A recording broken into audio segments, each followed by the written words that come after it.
Hey, this is Therese, and it's another episode of the Fiercely Brilliant podcast. I really hope you are taking these lessons to heart and understanding what it takes just to live from that place of being fiercely brilliant in your life and your business. And today I thought I would talk to you about your operating system. What? And what I mean by that is like, what fuels you? What drives you? What's the thing that you make your decisions on? What's the thing that is like, oh yeah, that's what gives me the juice. If you've been listening to me for a while, if you have read my book, Love-Based Mission, How to Create a Business That Serves Your Soul, you'll know that a lot of initially what we show up in businesses with our operating system is proving energy or codependency or I have to give everything, or I have to save everybody, or I have to, and trust me, there's nobody that's a bigger, like, I want to make a difference person than me. But when at the bottom of that is because I have to get my needs met, I have to get my self-worth met by doing all that, that's when it gets a little out of balance, right? So a lot of us have the operating system, particularly as women, of service, which is awesome and fabulous. And please, don't like, it is not about don't be a selfless servant in some ways, but you can't be a selfless servant because you can't be empty.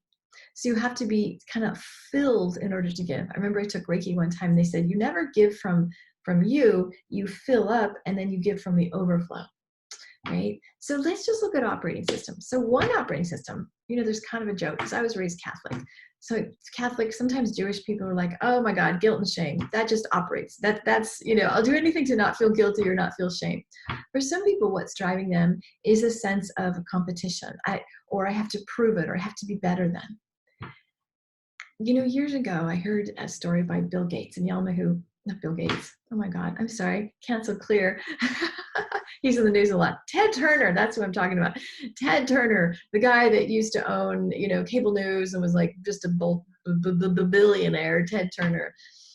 And what his operating system was, and it was fascinating. He was like in his 70s, and he said, it didn't occur to me, all that I have inside of me, there was still a little kid that never felt enough.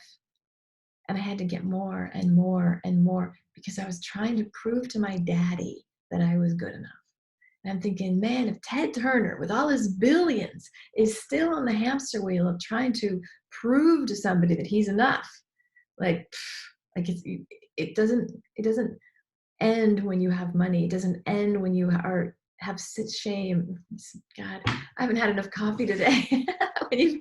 when you have had enough like fame or success, it doesn't end if that's a place of a wound or trauma in you. My operating system used to be overachieving. I was the one, I had a life coach one time, and I loved him, and he busted my ass a lot of times, right? And he would say, you always have to be on. You always have to be like the cute one, the smart one, the funny one, the most helpful one. Like, I'd wear blingy things, and I'd be in a retreat, and I'd like, I have the answer. I'm the good student. Like, I was always teacher's pet. I was always the most helpful, the most funny. I was that girl. And he's like, cool. And under that girl, what is that? Because that was a racket. That was what I did to try to get loved in the world. I became that. My whole life was show and tell. Look, I did this. Look, I wrote a book. Look, I cut my hair. Look, and everything was on the exterior. Like, see, if I get this right, then you won't know how maybe messed up I feel on the inside. And so what was so helpful is it helped me understand that a life lived trying to create a persona isn't really a very rich life, because it takes a lot of freaking energy. And guess what? It's never enough. Like, I'd get 5 clients and I'm like, yeah, oh shit, what if they leave? You know what I mean? Like, or I'd have a big success. Well, what if it's going to happen? What's going to happen next? Like, I could never celebrate the joys because I was always in but I have to get something else. I have to make something else happen. I have to prove. And this was all unconscious, like, duh, mindset mama here. And I didn't know it. These were my blind spots. And so these days, my operating system, it's pleasure and joy and desire. What? And I remember like 10 years ago when that life coach said, let's talk about your desire. And I screamed at him and I said, desire is not going to pay my fucking bills, Richard. Right? Because I was so like whacked out. I was so disconnected from myself. He's a minister, by the way. And yes, I talk to my life coach ministers that way. It's cool. We're tight like that. Anywho, when you understand, the way to understand your operating system is what drives you. What would be the thing you would fear most, like somebody saying about you, like they were lazy, or you would be stupid, or whatever. Like you can find there's clues in there. So what's the thing that drives you? Why do you work so hard? And you can say, oh, I want freedom. Okay, yeah. But underneath that, so you have to really kind of pull it apart and dissect it. What would you be afraid of if somebody called you? Like, what would be the worst thing? Oh my God. If somebody called you just like, oh, I would hate to be known as that, right? There's a clue there. Because that might be something. Now, if you don't want to be called a bitch just because you don't like the word, that's different than, oh my God, if they call me lazy, or if they call me selfish, or if they call me greedy, oh my God, like if you got a charge on it, ding, ding, ding, there's something you want to look at, because that means that might be fueling how you operate in the world.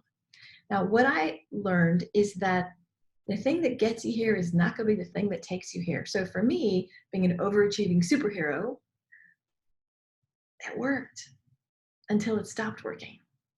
And for me, what happened is that the first time it stopped working was when I had years of infertility. See, I came from dysfunctional family, and so I learned, oh, I can make shit happen. If I just work hard enough, if I be my cute, charming, smart, funny self, I doesn't make anything happen. I'll just power through, making shit happen all the time. And when you have infertility, you can't make it happen no matter what you do. And it was so humbling. And it was a time where I literally had to turn and just like be on my knees, like, well, shit, every tool I have for making my life and creating all my metaphysical tools, all my mindset tools, all my positive thinking, I was not getting a baby. And I literally was just like broken. And then I had to be okay with being vulnerable, because I learned not to be vulnerable. I was fine. I was always fine. I was a therapist. I was going to help you. Oh my God, what do you need? I'm here, right? And when I had infertility, and no matter what I did, it took me 5 years and thousands of dollars. And thankfully I have 2 kids, so I'm more blessed than a lot of people. But that time broke me. That was like one of the times when life literally kicks me in the head and said, this isn't working your way. Like how you are living your life. So again, the success I had up to there, none of those tools worked. That operating system became obsolete like in a minute. So I started doing is reaching out. I started reaching out to my girlfriends, which was really hard because I was always the friend that everybody came to because I was always fine and I was a therapist and I knew stuff, right? And I just had to allow myself to break. I had to allow myself to be vulnerable. I had to more so allow myself to receive love, support. After that, okay, get a baby. Yay, we're doing okay. And I'm still doing okay. And then, have some divorce challenges, and husband had some addiction issues, and boom, brought to my knees again with, you cannot do this on your own. You cannot act like you don't need anybody. You cannot be invulnerable. You can't act like you have your shit always together to make the world think you're fine, and make your mommy think you're fine, and she thinks she's fine, right? See, shame, I was raised like, we're going to hide all the dysfunction if our kids look good. So you go out there and you get straight A's, and you be in ballet, and you be cute and charming, and you go to school, and then we're all fine. Nobody knows, right? That's what shame does. The lie of shame is you have to be a certain way, so I feel a certain way. And so I was raised, my operating system was, everything's fine. I just look good all the time and everything's fine. And then I picked a career that reinforced all that. And then life kicked the fuck out of me, right? Maybe that has happened to you. And I want you to use that as like, wow, that's when I did change. Sometimes we have these opportunities, and when just life just screeches us to a halt, where we like, are we going to learn it this time, or are we going to get the 2x4 next time?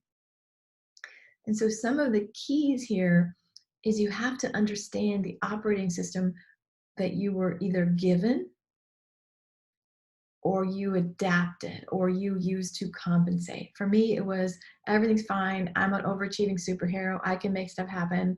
And then I couldn't. And so the lessons were, let people in, speak the truth. That was a really hard one. Ooh, kind of a lot of shame having a husband that is an addict. That was pretty shameful for me, right? Not my shame, but that was my situation. And so speaking the truth and mostly receiving support, I could not have gone through a lot of the things I got through without having just a community of women holding me.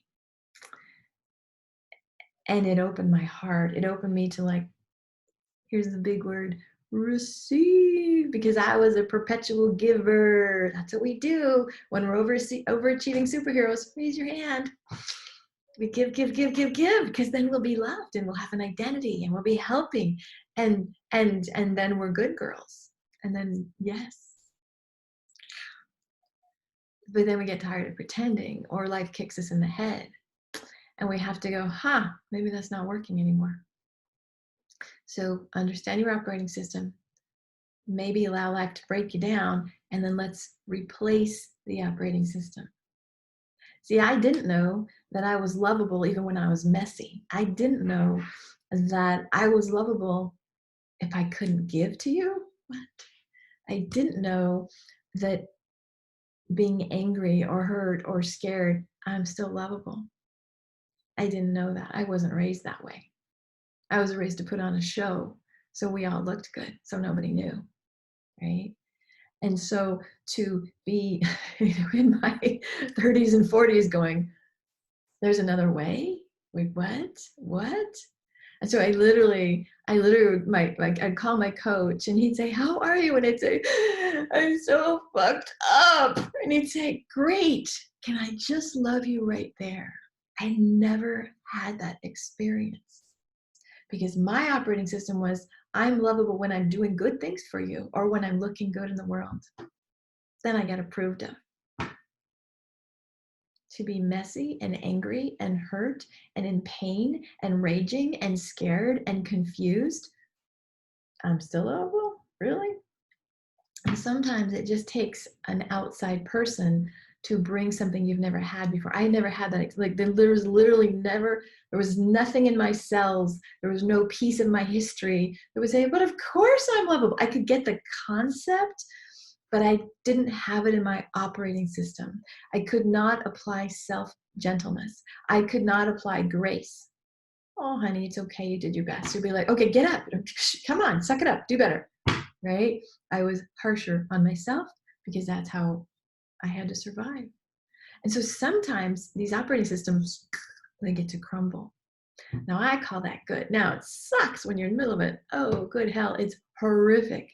But if you can understand, just like a forest fire, yes, it does destruction, but it also creates new life. It also cleans out the forest so there's healthier growth, right? So very often in these times when you're like, I don't know that I can continue to take this forest fire, hang on. Because if you just go, okay, something good is, this is happening to me. It's happening for me. It actually is happening for me. Yes, it's happening to you, but if you can turn it into some good, it's like, okay, I'm going to take this and I'm going to rework my operating system. And what would I rather believe? So I would rather believe that I'm just freaking lovable, darn lovable, however I am. There's no part of me that's not lovable. And today I can be all of me. I can be messy and goofy and silly and whatever I am, and I don't go, oh, that's so bad, I shouldn't feel it. Oh no, I don't censor myself. I have people that love all the parts of me. I can freely express all the parts of me. So today my operating system is really bold self-expression, and also just like, what do I want to do? Unencumbered by what is expected of me. Unencumbered by what will give me the goodies, the brownie points if I'm a good girl, right? I know this is kind of like, and some of you, I wish nobody could relate to this. That'd be my fantasy. You watch this for 15 minutes and you go, I don't even know what you're talking about, Therese. I would love that for you. I I really would. But sadly, I think y'all are going to relate to this, right? So, what's the operating system you have been under? If you can identify that, see, when you, like I say, when you have awareness, you have choice. If you don't have awareness, you just go about the world like unconsciously. Well, this is what my dad said, and this is what my church does, and this is what women do, and I'm a Democrat, and that's how we think, and I'm a mom, so that is not a life of design. That's a life of default. That is living unconsciously. And it's time to wake the hell up. It is time, women, it is time, men, to say, bullshit. I did not have to be hostage to that old operating system. Don't let a forest fire be the thing that goes, oh, maybe just decide. Just, okay, I'm going to take this week and I'm going to do some journaling and I'm going to go, what the hell is driving me? What would I be terrified to have somebody call me? Like if somebody thought I was lazy, if somebody thought I was selfish or greedy or whatever the thing is, so be that. What if that's you? What if occasionally there's a little speck of you like, yeah, I'm a greedy asshole. It's cool, whatever. Right? The way you do that is you own the thing you most fear. Now, obviously, if somebody says, you're a child abuser, well, obviously, duh, don't go there. You know what I'm talking about. But our operating system is in resistance to a fear. I could never be that, or I can never be thought of that. You can take the power away when you understand how this works, and then just go, and maybe I'm a little of that, or maybe I'm none of that, but it doesn't rule me anymore. There's an expression I love this. 180 degrees from sick is still sick. I'll say that again. 180 degrees from sick is still sick. So say you had a father that was a rager and you're like, well, I don't want to be like my father. I will not be like my father. Well, guess what? 180 degrees from not being your father is still in relationship with not being your father. As opposed to, I can be angry if I want. I can, whatever, doesn't matter what my father's doing. It doesn't matter me not being something. Does that make sense to you? So what I want you to do is, after you get really conscious of what your operating system is, what drives it, and some of it might be really good. Like, I think it's a good thing to want to take care of people and make a difference. So some of the essence of what I had is productive. I think it's a great idea that I can be socially really comfortable and make people feel good and at ease. I love that. I'm keeping that part of it. But I have to do it in order to feel like I'm enough. Yeah, no, that goes, right? So you want to like put it on paper and actually maybe sticky note it, right? It's kind of fun to do sticky notes and just go like this and move them around, and these guys can stay and these guys can go. Then you design your operating system. But I want to add a couple other elements to it that are like modern for me. Modern. Remember I told you when 10 years ago, Richard said, what do you desire? And I basically told him he was nuts because desire didn't pay the bills. Well, clearly the currency of desire does not pay the bills. We all know that. We have to have money. But desire elevates, and desire brings about things. And desire lets us live on purpose. Desire lets us live like our true north. When you're just trying to be an overachieving superhero, you don't factor in your desires. It's not factored in, right? You're trying to take care of somebody or please people or to not be something or to pretend to be something. And so literally people would ask me, what do you want? And I'd be like,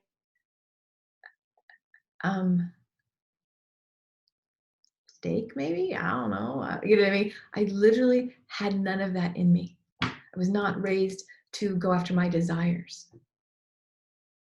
So it's been a journey for me. Like, what do I want? What do I want? What do I want? Oh yeah. I literally ask myself a lot, what do I want? And sometimes for me, the way I know it is when my body, I'm like, it like lights up.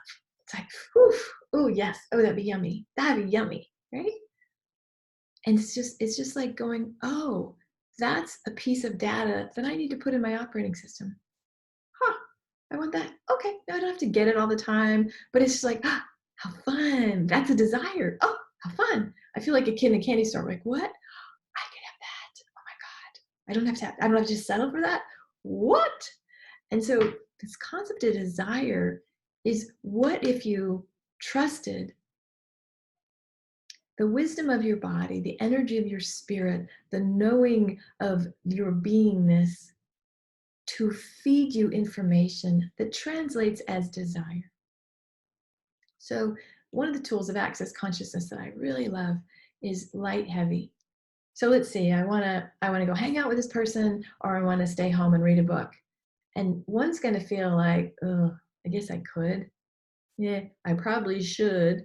And the other one's going to be like, oh, nice. You should always choose that one.